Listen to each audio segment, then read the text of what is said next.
하나님 말씀 같이 보겠습니다. 고린도전서 8장 1절로 3절까지 말씀을 같이 보겠습니다.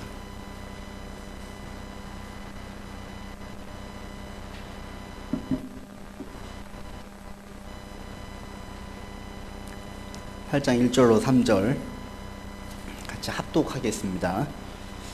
우상의 제물에 대하여는 우리가 다 지식이 있는 줄을 아나 지식은 교만하게 하며 사랑은 덕을 세우나니 만일 누구든지 무엇을 아는 줄로 생각하면 아직도 마땅히 알 것을 알지 못하는 것이요 또 누구든지 하나님을 사랑하면 그 사람은 하나님도 알아주시느니라. 아멘. 우리가 7장에서는 결혼에 대해서 결혼에 관련된 여러 가지 것들을 이야기를 했는데요, 오늘 8장부터는 우상에게 바쳐진 제물에 대한 이야기를 하게 됩니다. 이 또한 고린도 교회에서 바울에게 질문했고 질문한 것에 대한 바울의 답변입니다. 7장을 나눌 때에 말씀을 하다 보니까 결혼을 할 것이냐 말 것이냐 이게 중요한 게 아니라 결국은 우리 신앙의 본질적인 것들을 다시 한번 나누게 되었고, 그 본질을 하다 보니까 우리에게 중요한 것이 신앙이라는 것은 단순히 입술로 또 마음으로 고백하는 믿음이 아니라 행위로 반드시 연결되어야만 한다는 것들을 지난주에 말씀을 드렸습니다. 지금 계속해서 말씀을 드리게 되어집니다. 자연스럽게 신앙이라는 것은 행함이 동반되어야 된다. 행함이 없는 신앙은 진짜 신앙이라고 하기가 어렵다라는 말씀을 드렸습니다. 이것은 부흥이 있을 때, 또 회복이 있을 때, 또 갱신이 있을 때 전부 다 이런 역사들이 있었어요. 심지어 초대교회 때에도 말씀이 흉왕했다, 사도행전에 보면 말씀이 왕성했다라는 내용이 나오는데, 이 말씀이 왕성했다라는 내용은 단순히 성경을 공부했다거나 성경을 배우는 데 열심을 냈다라는 이야기가 아닙니다. 말씀이 왕성했다라는 것은 뭐냐면 말씀을 따르고 말씀을 실천하는 사람들이 많아졌다라는 거예요. 이게 말씀이 왕성함이에요. 근데 우리는 말씀이 왕성하는 것이 성경 공부하는데 사람들이 많이 몰려드는 것이 말씀을 왕성하게 하는 것이라고 착각하는 경우가 있어요. 초대교회 때 말씀이 왕성해지자 주술을 따랐던 사람들이 주술책을 태우기 시작했어요. 삶에서 변화가 드러나기 시작하는 거예요. 자기가 가지고 있던 것들을 교회에 헌금해가지고 가난한 사람들과 함께 썼어요. 어떤 사람은 자기 소유를 다 팔아가지고 교회에 내기도 했어요. 주님이 곧 오신다라는 생각을 하니까 이 신앙이라는 것이 말씀이 왕성해지자 삶으로 드러나게 했어요. 이게 하나님의 역사였습니다. 그 스펄전 목사님이 1800년대 그 19세기 때에 사역을 했었는데 영국에서 큰 부흥을 일으켰는데, 그 좋은 재미난 일화가 하나 있어요. 어린 소년 시절 때 교회 나오는 성도 한 분이 늘 술에 취해 사는 분이 있었대요. 그분 이번에도 길거리 그 길가에 있는 술집에서 술을 마시고 있는 걸 보고 이 어린 스펄전 목사님이 어린 시절에 가서 그랬대요. 아저씨, 하나님께서 아저씨 때문에 얼마나 속상해하는지 아세요? 이렇게 쏴붙이는 거예요. 근데 그 얘기를 듣고 정말 이 아저씨가 변화됐어요. 그 얘기가 하나님의 음성처럼 들려지면서 너무나 부끄러워서 그 다음 주부터 이분이 바뀌어져 버렸어요. 늘 술에 취해 살던 이분이 술을 끊어버리는 거예요. 그러면서 이 스펄전 목사님을 통해서 많은 역사가 일어났는데, 그 역사가 곧 그들 가운데 마음의 새로워짐, 마음의 갱신, 그것이 삶의 회복으로 놀라운 역사가 일어났습니다. 신앙은 절대로 성경 공부 이게 전부가 아니에요. 성경 공부도 중요합니다. 시작합니다. 그러나 성경 공부와 배움에서 시작하는 것이 여기서 멈추면 절대 안 되고, 그리스도의 능력은 순종으로 말씀을 실천하는 삶으로 반드시 이어져야만 해요. 근데 오늘 본문도 우리가 이 부분을 대단히 중요하게, 우리가 신앙이라는 것이 지식이 아니라 공부해서 암기하는 것이 아니라 그냥 끄덕끄덕 이해하는 것이 아니라 삶에서 순종하는 것이 왜 중요한지를 오늘 본문에서 그대로 보여주고 있습니다. 신앙생활을 할 때에 배우는 데 열심으로 그치는 사람의 생활과 배웠던 그 말씀을 실천하고 순종으로 열심을 냈던 사람의 그 삶이 언제 확연하게 차이가 나타나냐면, 공동체에 문제가 생기거나 갈등이 생기거나 어떤 사안이 발생되었을 때에 확연하게 차이가 나요.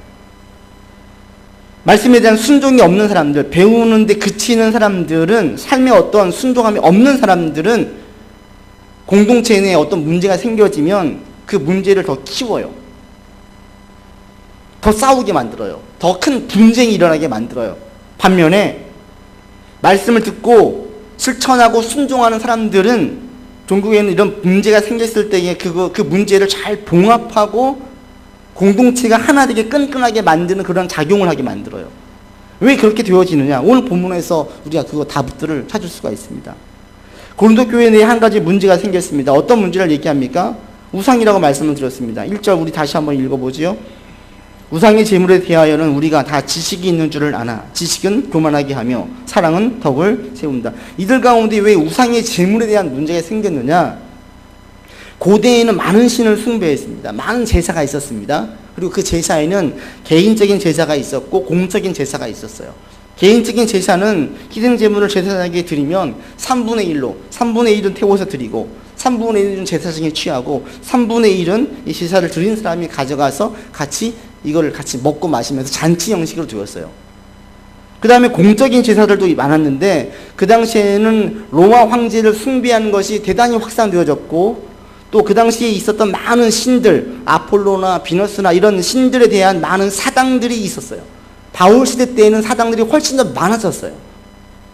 그리고 이 사당들이 있으면 거기 제사장이 와서 그 동물 제물을 올려드릴 때에 이 제물을 가지고 다 소진할 수 없으니까 같이 먹었어요. 그 다음에 관리하는 신전 관리인들에게 고기 일부를 줬어요. 이 고기가 워낙 많아가지고 고린도에서는 이 고기가 시장에 나온 거예요. 못 먹으니까. 그래서 고린도 시장에 나와 있는 모든 판매되어지는 고기들은 대부분 이미 제물로 바쳐진 고기라고 해도 과언이 아닐 정도로 그렇게 많은 제사가 있었어요. 이게 이제 문제가 되는 거예요. 두 파로 나누어졌습니다. 철저하게 율법주의자들, 유대인 엄격한 주의자들, 또 한편엔 대단한 자유주의자들, 반엄격주의자들. 엄격한 사람들은 절대로 이 고기를 먹으면 안 된다고 했습니다. 그 당시에 일부 유대인들도 그렇게 했습니다. 그래서 심지어 유대인들은 고기를 먹으려면 도살업자를 따로 고용했어요. 직접 자기가 동물을 사다가 도살업자를 데려다가 부정하지 않는 방법으로 동물을 죽여서 그 동물을 가지고 먹었어요. 그렇게 하지 않으면 사 먹지도 않고 고기를 아예 먹지도 않았어요. 이게 왜 그랬냐면 그 당시에는 사탄에 대해서, 이 마귀에 대해서, 악에 대해서 두려워하면서도 열렬하게 믿었습니다. 그래서 어떤 사상이 있었냐면 이 악한 영, 이 마귀가 실질적으로 어디 지역에 있거나 어디에 있다가 사람 몸속에 들어가서 사람을 아프게도 하고 사람으로 하여금 마음을 정신을 혼란스럽게도 한다라고 생각을 했어요. 이 생각이 어디까지 갔냐면 음식에까지 갔어요. 어떤 우상을 숭배한다, 마귀를 숭배한다. 그러면 그 마귀를 숭배하는 그 마귀가 음식에도 같이 있다라고 생각을 했어요. 그 음식을 먹으면 그 그 우상이 자기에게 들어온다라고 생각을 하는 거예요. 그러니까 유대인들은 이걸 철저하게 거부했어요. 우상 숭배하는 음식은 절대 먹으면 안 된다. 왜? 그 속에 영이 있어서 악령이 들어온다라는 거예요. 일부에서는 이런 생각까지 했기 때문에 대단히 꺼림칙해 있었습니다. 그런가 하면 한편에서는 어떤 생각을 가지고 있었냐면 이 우상은 전부 다 헛것이다. 인간들이 만들어 놓은 가짜다. 그러니까 거기에다 아무리 숭배를 해봐야 가짜를 숭배한 것 뿐이니까 이거는 아무 영향이 없다. 먹어도 된다라는 거예요. 심지어는 그들이 그 사당에 직접 참여를 해도 된다라고 이야기를 했어요. 그 당시에 이 사당은 그 제사를 지는 그곳은 우리로 말하면 레스토랑과 같았어요. 거기에서 만찬도 벌어지고 사람들과의 관계망도 형성되어지고 내가 승진하고 올라가기 위해서 눈두장 찍기 좋은 곳이 바로 그런 곳이었어요. 그러니까 참여해라. 우상 숭배하는 거 그거 헛거니까 우리는 이미 헛것으로 알고 있지 않냐. 그러니까 그냥 참여해서 우상 숭배하기 그것은 내버려 두고 이미 우리는 그것은 거짓이라는 것을 알고 있으니까 참여해도 괜찮다. 먹어도 괜찮다. 이 두 부류가 이렇게 나누어져 가지고 팽팽하게 싸우는 거예요. 그러니 이들 가운데 갈등은 얼마나 컸겠습니까? 서로에 대한 비방과 서로에 대한 싸늘한 시선은 뭐 말할 것도 없습니다. 여기에 대한 바울의 답변이 1절이었어요. 그래서 바울이 1절에 이야기할 때에 우상의 제물에 대하여는 우리가 다 지식이 있다. 너희가 한편에서는 우상에 대해서 이렇게 생각을 하고 다른 한편에서 이렇게 생각을 하지. 그래, 다 알고 있다. 그런데 그 지식에 대해서 바울이 뭐라고 합니까? 1절 다시 보십시오. 지식을 긍정적으로 이야기합니까? 부정적으로 이야기합니까? 부정적으로 말해요. 1절에서 지식은 교만하게 한대요. 2절도 보십시오. 같이 읽겠습니다. 만일 누구든지 무엇을 아는 줄로 생각하면 아직도 마땅히 알 것을 알지 못한다. 뭔가 알고 있다고 생각해서 무엇인가 말하느냐? 아직 모른다라는 거예요. 무슨 얘기냐면 네가 어떤 우상 제물에 대해서 어떤 지식이 있다면 그 말하지 말래요. 지금 제대로 알고 있는 것이 아니래요. 바울이 지금 지식에 대해서 대단히 부정적으로 말하고 있어요. 그러면 우리가 성경을 공부할 때 지식적으로 알아나가는 것, 그 다음에 이 우상 제물을 먹을 것이냐 말 것이냐, 이 모든 것들이 신앙의 근거에서 가지는 것이잖아요. 내가 알고 있는 하나님, 우상을 어떻게 정리할 것이냐, 이런 지식의 근거에서 정리를 내린 건데 이거 하지 말아야 된다는 이야기입니까? 아니잖아요. 바울도 지식을 사용해서 진리를 전했습니다. 진리는 지식의 기초에서 전해져집니다. 그리고 우리가 무엇인가 이해하고 삶에 적용하기 위해서도 지식은 절대로 필요해요. 바울은 절대로 강요하지 않았어요. 무조건 믿으라고 하지 않았어요. 그냥 아멘해, 믿습니다 해, 이렇게 하지 않았어요. 철저히 그들의 이성에 대해서 논리적으로 파헤쳤어요. 그러니까 지식을 대단히 중요하게 여겼던 게 바울이었습니다. 그럼에도 불구하고 오늘 본문에서는 바울이 지식을 중요하게 여기지 않아요. 대단히 부정적으로 말해요. 지식은 교만하게 한대요. 왜 그러겠어요? 지금 이들이 지식으로 인해서 큰 논쟁이 빠지는 거예요. 교만에 빠지는 거예요. 교만에 빠졌다는 말이 다른 말이 뭐냐면 우쭐대게 만들었다라는 거예요. 야, 너희들은 지금 그렇게 뭐 우상이라고 하면서 안 먹지? 잘 봐. 우리 먹는 거 봐. 우쭐대는 거예요. 너희들은 먹지? 그것은 지금 우상을 먹는 거야. 우리는 안 먹어 봐. 서로 가지고 있는 성경에 대한 지식이 자신들을 우쭐대게 만들었다는 겁니다. 이게 곧 순종이 없는, 실천이 없는 배움에 머문 신앙이에요. 배우고 이해하고 머물러 버린 사람들은 논쟁거리가 있고 문제가 발생하면요, 자신이 가지고 있는 지식을 이용해서 그 문제와 논쟁 속에서 자신을 우쭐댈 수 있는 기회로 삼아요. 내가 알려줄게. 자신이 과시되고 자신을 드러내는 기회로 삼는다는 거예요. 문제가 생겼어요? 분쟁이 있어요? 어떻게 해야 할지 모르고 있어요. 그 상황 가운데 짠하고 나타나서 자신이 영웅이 돼요. 이게 배움에 머문 사람들은 이렇게 안 돼요. 그런데 이렇게 될 때 결국 결과가 무엇이에요? 고린도 교회 내에 더 큰 분쟁과 싸움과 다툼만 일으켰어요. 그럴 수밖에요. 서로 자기 지식이 옳다고 이야기하고 서로 자기를 뽐내려고 하니까 다툼이 날 수밖에 없지요. 그래서 바울이 이야기하는 겁니다. 그래서 배움에 머문 사람들은 문제가 있는 곳에 가게 되어지면 문제판을 더 키워요. 싸움판을 더 키워요. 그래가지고 서로 편가르기를 해요. 반면에 배움에 머물지 않고 순종해서 실천하는 신앙인들은 어떤 역사가 있냐면 1절 여러분 다시 보십시오. 1절 다시 읽겠습니다. 우상의 제물에 대하여는 우리가 다 지식이 있는 줄 아나. 지식은 교만하게 하지만 사랑은 덕을 세운다라는 거예요. 말씀에 순종하고 실천하는 신앙을 가진 사람들은 문제가 있을 때에 그 문제를 공동체를 더 든든하게 만드는 기회로 삼는다라는 겁니다.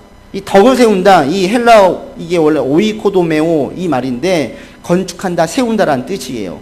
그러니까 모두를 이롭게 한다는 말입니다. 우리말 성경이 이렇게 얘기했어요. 모두를 이롭게 한다. 사랑이 모두를 이롭게 한다. 그런데 이 사랑이 누구에게 있습니까? 말씀을 순종하는 사람들에게만 사랑이 있어요. 듣고 이해하는 사람들에게는 그리스도의 사랑이 없어요. 제가 이거 확연하게 단정적으로 말씀을 드릴 수 있습니다. 말씀을 순종하는 사람들만이 그리스도의 사랑을 알고 그리스도의 사랑을 가지고 살 수 있게 됩니다. 왜? 여러분은 말씀에 순종해 보세요. 말씀에 실천해 보세요. 말씀을 따르려고 애를 쓰면 쓸수록 깨닫게 되는 두 가지가 있어요. 이거를 순종하지 않는 사람들은 몰라요. 말씀을 따르려고 할 때 깨닫게 되는 두 가지가 있는데, 한 가지는 인간이 얼마나 악한지를 알게 돼요. 내가 얼마나 이기적이고 내가 얼마나 불완전하고 내가 얼마나 말씀에 순종하기가 어려운 존재인지를 알게 돼요. 순종하지 않은 사람들은 몰라요. 관용을 베풀래요. 관용 베풀기가 얼마나 어려워요. 아량을 베풀고 상대방을 이해하기가 얼마나 어려운지 몰라요. 인색함이 없이 나누어 주래요. 전부 다 내 거 챙기고 있는 사람들 틈에서 내 걸 나눠주는 것이 배알이 꼬일 때도 있어요. 허물을 덮으래요. 자꾸 내 허물을 들추는 사람들 앞에서 그 사람의 허물을 덮는다는 것은 싫어요. 나도 한번 이때다 싶어서 그 사람의 허물을 들추고 싶어요. 말씀에 순종하려고 애를 쓰면 쓸수록 우리가 얼마나 부족한지, 그게 얼마나 불가능한지, 얼마나 어려운지, 또 인간이 얼마나 악한지를 알게 돼요. 그리고 또 한 가지 깨달아지는 게 있는데, 그게 뭐냐면 하나님이 얼마나 정의롭고 얼마나 공의롭고 얼마나 거룩한지를 알게 돼요. 하나님은 우리 인간과는 정말 본질적으로 다른 분이라는 사실을 계속 깨닫게 됩니다. 성경을 볼수록, 그 말씀을 따를수록 이 하나님과 인간의 본질적으로 간극은 점점 더 벌어져요. 근데 그렇게 대한 이 두 가지 깨달음에서 나오는 게 뭐냐면 하나님은 사랑이라는 거예요. 왜? 이렇게 죄투성인 우리 인간들을 위해서 죄가 없고 흠이 없고 거룩하고 정의로운 하나님이 그 아들 예수를 이 땅에 보내셨어요. 이것이 여러분 얼마나 어려운지 아세요?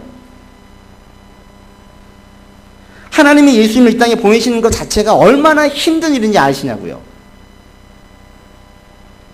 말씀에 순종하는 사람들 깨달아요. 우리는 공의롭지 못하죠. 우리는 이기적이에요. 그럼에도 불구하고 공의롭지 못한 누군가를 볼 때에는 분노해요. 이기적인 행동을 하는 누군가를 볼 때에는 분노해요. 우린 다 죄를 지었어요. 그럼에도 불구하고 누군가 폭행을 저지르고 죄를 저지르는 사람을 볼 때에는 분노해요. 지난주에 이런 사건이 있었습니다. 처음으로 무릎을 꿇는 엄마의 동영상이 널리 퍼졌어요. 이게 엄마가 왜 무릎을 꿇었나 봤더니 강서구에 특수학교가 신설될 그 문제를 가지고 토론회가 벌어졌는데 주민들이 워낙 반대를 하니까 장애인 아이를 둔 엄마가 무릎을 꿇은 거예요. 그리고 반대하는 주민들한테 호소를 한 거예요. 장애 아동들이 다닐 수 있는 특수학교를 여기 이곳에 허락해 달라고 무릎을 꿇은 거예요. 인터뷰를 했어요. 왜 그랬냐 그랬더니 그 엄마의 말이 그래요. 그 생각이 들었대요. 자신들이 무슨 잘못을 한 것은 아니지만 간절함을 전하고 싶었대요. 간절함을. 어떻게 전할까 생각을 하다가 무릎이라도 꿇자 하고 무릎을 꿇었다라는 거예요. 이렇게 우리가 간절하니까 제발 이곳에 특수학교를 허락해 달라고 무릎을 꿇었다라는 거예요. 근데 이 무릎 꿇은 엄마는 그 장애 아이가 이미 다 커가지고 특수학교가 지어져도 학교를 보낼 수가 없어요. 그럼에도 같은 마음을 가지고 무릎을 꿇은 거예요. 이 영상을 본 장애 아동을 둔 엄마들이 올라오죠. 피가 거꾸로 솟는다라든지 막 서명을 하자라든지. 최근에 15년간 서울에서는 공립신설학교가 한 곳도 못 들어섰대요. 다 반대한대요.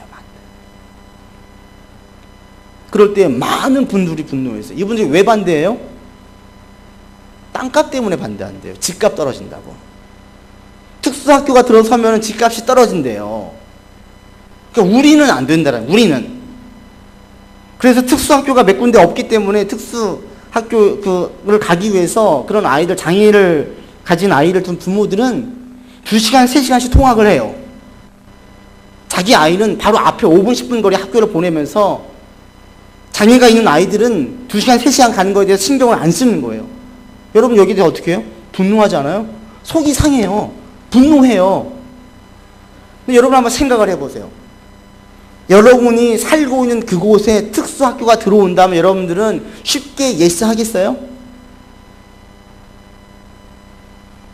내가 20년, 30년 고생해서 집 한 채 장만을 했어요. 다른 데는 다 집값이 올라간대요. 근데 내가 살고 있는 동네에서 특수학교 들어서는 순간 집값은 올라갈 수 없고 떨어질 수밖에 없대요. 몇 천만 원, 심지어 1억에 손해볼 수도 있어요. 여러분 쉽게 오케이 하겠어요? 남의 문제에 대해서 우리가 쉽게 분노해요. 그러나 나의 이해관계가 얽혀지면 갑자기 물음표가 찍혀요. 옳은지는 알겠는데 당장 내가 지금 몇백만 원, 몇천만 원 우리 집만 손해봐야 된다면 굳이 꼭 여기에 라는 물음표가 찍히는 거예요. 이게 우리예요. 그럼에도 불구하고 우린 여전히 분노해요. 그러면 저는 이기적이지 않은 하나님께서 이기적인 사람들 볼 때는 얼마나 분노하시겠어요? 지난주에 10대 폭행 소식이 인터넷에 계속 올라왔어요. 이게 소년들이 아니라 소녀들이 10대들이 집단으로 폭행을 한 거예요. 강릉에서. 그리고 이 애들이 그걸 찍어서 막 올리고 자랑을 하는 거죠. 자기가 인터넷 영웅이 되겠대요.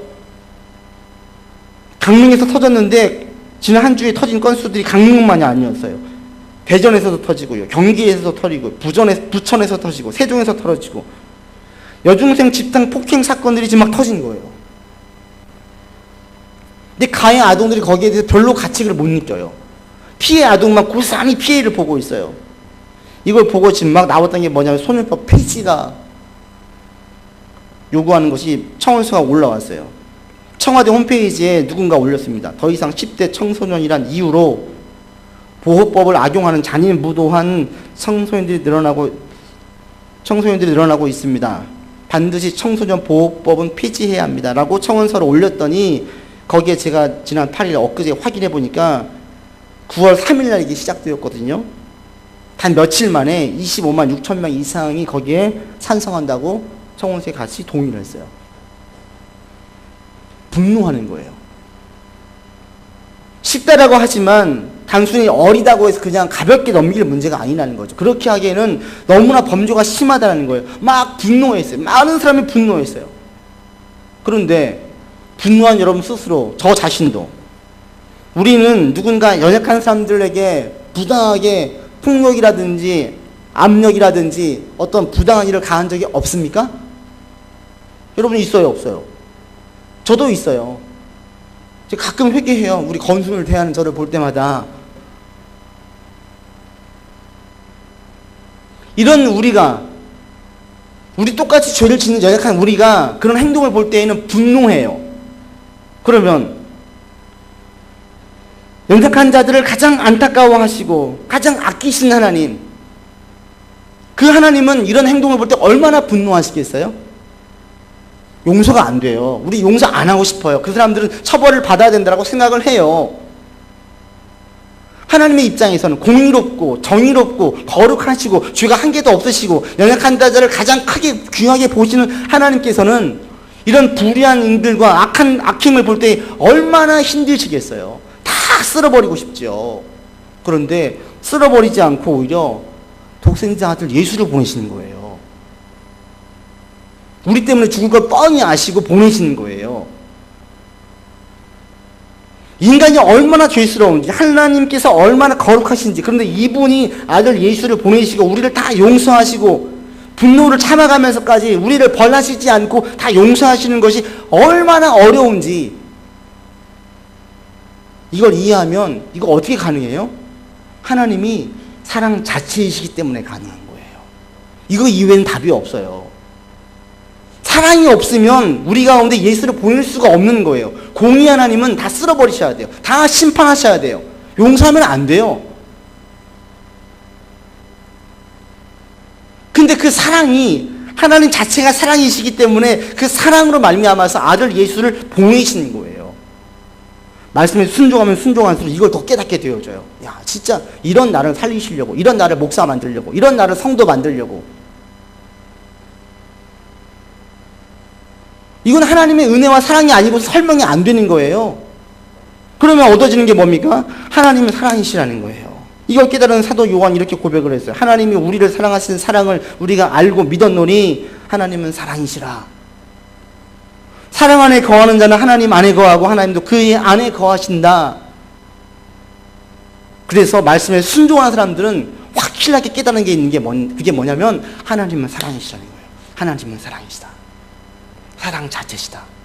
그 사랑 자체이신 하나님을 내가 믿어요. 그러면 내 안에 그 하나님의 사랑이 거해요. 그리고 이 사랑이 내 안에 머물지 않고 흘러가요.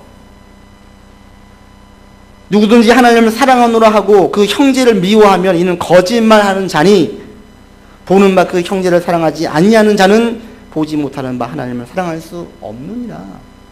사도 요한의 고백입니다. 하나님 사랑이시에요. 내 안에 그 사랑이 들어왔어요. 근데 이 사랑을 자연스럽게 보이는 형제를 사랑하지 않을 수 없게 만든다라는 거예요. 말씀을 듣고 이해하는데 그치지 않고 순종하는 사람들은 순종하면서 깨닫게 되어져요. 내가 얼마나 불완전한 존재인지, 내가 얼마나 악한 존재인지, 내가 얼마나 이기적인 존재인지, 하나님은 얼마나 거룩하시고 공의로운 분이신지, 그러면서 그분의 사랑이 내게 확 와닿게 돼요. 이런 나를 구원하시고 이런 나를 만드시다니. 그리고 그 사랑이 자연스럽게 이웃에게로 흘러가게 되어져 있습니다. 그러면 그 이웃을 볼 때 어떤 마음이 생깁니까? 이웃에 대한 그 사랑의 마음이 그 사람을 살리고 싶고 세우고 싶게 만들어요. 그래서 사랑이 있으면, 오늘 본문에 사랑은 덕을 세운다고 했는데, 말씀에 순종한 사람들이 그 안에 가지고 있는 그리스도의 사랑이 문제가 있을 때 그 문제를 나를 이제 내 지식을 뽐내야 되겠다라고 생각하지 않고, 문제가 빵 터지면 잠깐 그 문제로 힘들어하고 아파하는 사람들이 누구지? 이걸 먼저 보게 된다는 거예요. 문제의 옳고 그름이 중요한 게 아니에요. 문제를 통해서 어떤 영혼이 상처를 받을까? 어떤 영혼이 힘들어할까? 누가 이것 때문에 실족되면 안 되는데 여기에 먼저 관심이 쏠린다라는 거예요. 그러면 자연스럽게 정답을 찾는 게 먼저가 아니라 서로를 세우는 것을 먼저 둔다라는 거죠. 이게 사랑만이 가능합니다. 사랑이 아닌 곳은 가능하지 않아요.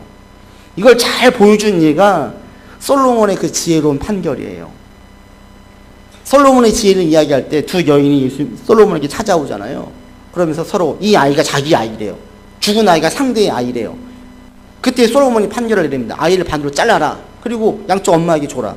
서로 자기 아이라고 하니까 그때 진짜 엄마는 뭐라고 합니까? 아니에요. 이 아이를 저 엄마에게 주세요. 그래요. 자기 아이지만 아이를 뺏기는 게 억울하지요. 부당하지요. 그리고 이것은 거짓이죠. 그럼에도 불구하고 안 싸워요. 아이를 줘요. 왜 줘요? 반으로 쪼갠다는 것은 곧 아이를 죽이는 거예요. 아이가 파괴되는 거예요. 아이가 무너지는 거예요. 아이가 파괴되고 무너질 바에는 내가 손해보고 죽겠대요. 이게 어떻게 가능해요? 아이에 대한 사랑 때문에 가능해요. 반대로 가짜 엄마는 어떻게 합니까? 그럽시다. 원칙대로 합시다. 원칙대로. 반으로 자릅시다. 사랑이 없기 때문에 자기 지식을 가지고 가는 거예요. 예수님께서 서기관들, 바리새인들, 제사장들을 그렇게 신랄하게 비판했던 이유가 다 여기에 있어요. 그들에겐 사랑이 없대요. 사랑이 없어요. 계속 나면서 속용되는 사람을 고쳤어요. 그랬더니 왜 안식일날 고치네요. 고통당한 사람이 평생 고통당했던 그 사람의 고통은 전혀 헤아리는 사랑의 마음이 없어요. 원칙만이 있어요. 지식만이 있어요. 그러자 너 하루 더 고통당해도 되잖아. 이런 마음이에요. 헤아리지 않아요. 예수님이 그들에게 말합니다. 그들이 실천하는 것 같지만 가짜 실천인 거예요. 말씀에 대한 진정한 실천이 없어요. 그러자 그들 가운데 사랑이 없어요. 사람에 대한 사랑이 없기 때문에 원칙으로만 가고 법의로 나가요. 그래서 다 죽여요. 고통당하게 내버려둬요. 그래서 예수님이 이들을 그렇게 싫어했던 겁니다. 한번 여러분 사랑의 눈으로 아까 말씀드렸던 특수학교의 문제와 10대 폭행을 한번 보세요. 저도 설교 준비하면서 다시 한번 생각을 해봤어요. 특수학교가 신설되어질 때 사랑으로 보면 이게 신설되게 해야 돼요? 안 해야 돼요?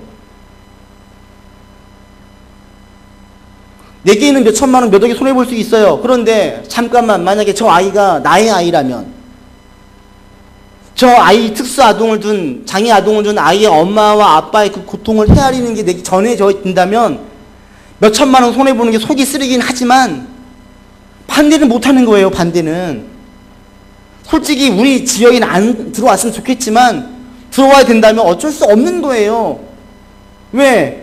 저 아이가 지금 2시간, 3시간씩 통학하면서 내 아이는 편하게 5분 거리를 다니고 있는데 저 아이는 2시간, 3시간씩 다니면서 1년이 아니라 6년, 9년, 12년을 다녀야 된다는 것을 알게 될 때에 못 보채할 수가 없는 거예요. 사랑이 내게 있다면. 그래서 거기에 심하게 반대하는 가운데는 그리스도인이 있으면 안 돼요. 속에서 내가 지금 손해보는 게 안타깝지만 그리스도의 사랑이 있다면 저 사람들을 반대할 수가 없는 거예요. 10대 폭행도 마찬가지입니다. 처벌을 해야 됩니까? 이게 소년법 폐지돼야 됩니까? 안 돼야 됩니까? 한편으로는 저도 처벌이 좀 더 강화돼야 된다고 봅니다. 미국은요, 이 10대에 대한 폭행이 처벌이 훨씬 강하고 심지어 그 가해한 부모들에게까지도 처벌이 있대요. 근데 우리는 너무나 가벼워요. 그리고 이 아이들이 교육을 받을 때에 자기들이 문자를 주고 받았잖아요. 아, 이거 너무 지루하다. 빨리 끝났으면 좋겠다. 전혀 반성이 없어요. 뭔가 좀 더 심한 게 있긴 있어야 될 것 같아요. 그런데 이게 다예요? 그 10대에 14살, 15살 소녀 아이들이 폭행을 하게 만든 게 누구예요? 예전에 그 우리 아이가 달라졌어요 프로를 보면 아이들 문제 아동들 다 부모들이 신청을 했어요. 근데 모든 전문가들의 결론은 뭐였어요? 아이에게 문제는 없어요. 100% 다 부모의 문제였어요.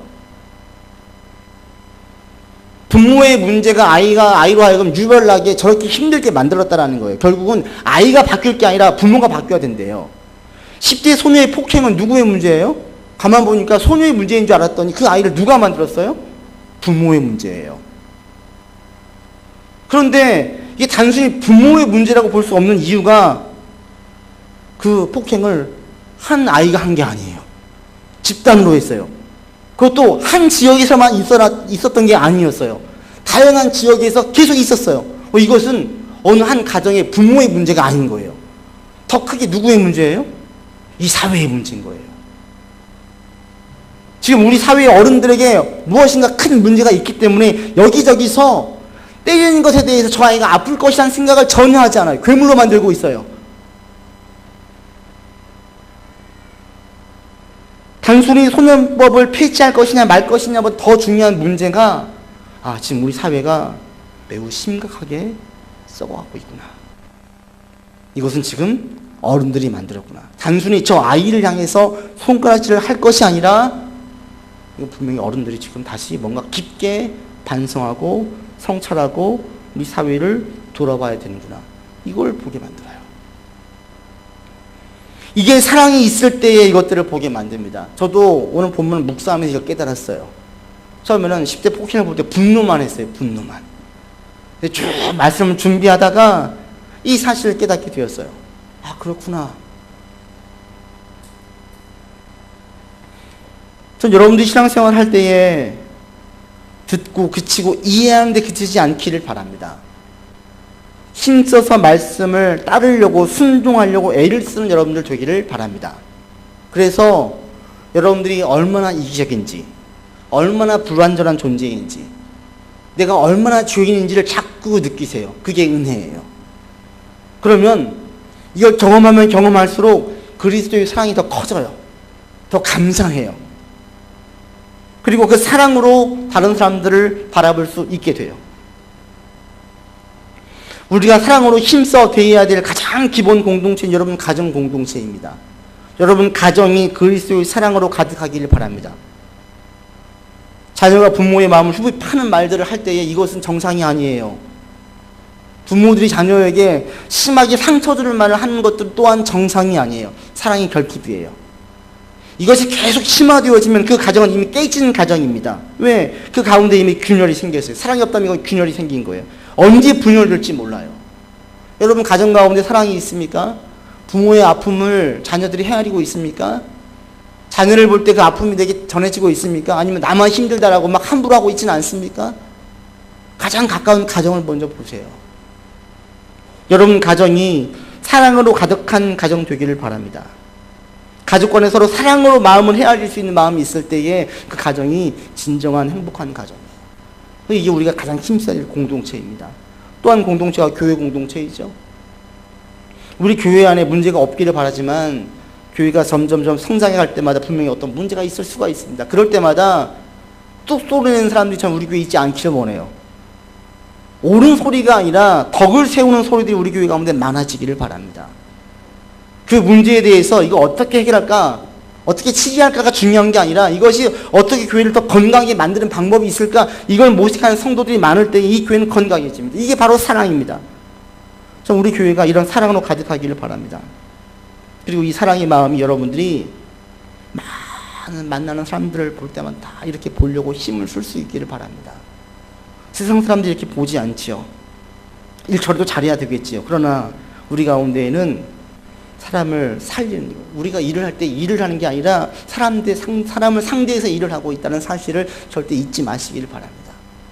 때문에 어떤 경우에도 인격을 모독하다든지 그 사람을 무시하는 발언을 한다든지 이런 것들은 우리가 그 사랑이 결핍이에요. 사랑이 부재예요. 하나님의 사랑이 가득한 여러분들 되기를 바랍니다. 그 사랑이 가득할 때 그 사랑이 다른 사람을 세울 수가 있어요. 그리고 그 사랑이 가득할 때에 하나님도 알아주십니다. 그 사람을 인정하십니다. 여러분 3절 보십시오. 같이 읽겠습니다. 또 누구든지 하나님을 사랑하면 그 사람은 하나님도 알아주신다. 하나님께서 누구를 인정하시고 누구를 알아주시고 누구를 귀히 여기십니까? 하나님의 사랑을 가지고 있는 사람이에요. 하나님은 모든 사람을 똑같이 대하시지 않습니다. 편애하십니다. 누굴 특별히 편애하시느냐? 하나님의 사랑을 가지고 살아가는 그 사람들을 더 귀히 여기세요. 여러분의 말씀을 듣고 그치는 자가 되지 마시고 자꾸 힘써서 구체적으로 순종하고 실천하심으로 나를 사랑하시는 하나님의 사랑을 더 많이 경험할 수 있기를 바랍니다. 더 많이 감동하시고 더 많이 감격하시고 내가 얼마나 죄인인지, 내가 얼마나 교만하고 얼마나 이기적인 존재인지를 다시 한번 깨달을 수 있기를 바랍니다. 그것이 내 안에 그리스도의 사랑으로 더 큰 감동과 감격으로 주를 더욱 사랑하게 만드는 동력으로 삼을 수 있기를 주 이름으로 권면을 드립니다. 기도하겠습니다. 하나님 결국 사랑입니다. 하나님은 사랑이시고 그 사랑이 우리 안에 들어왔습니다. 그리고 이 사랑이 우리를 통해서 흘러가야 됩니다. 하나님, 이 사랑이 흘러갈 수 있도록 인도하여 주십시오. 이 사랑이 지식을 뽐내는 사랑이 되지 않도록 하시고 사람을 세우고 공동체를 세우고 가정을 세우고 교회를 세우고 주변 사람들을 세우는 사랑 될 수 있도록 인도하여 주옵소서. 우리 구주 예수 그리스도 이름으로 기도드립니다. 아멘.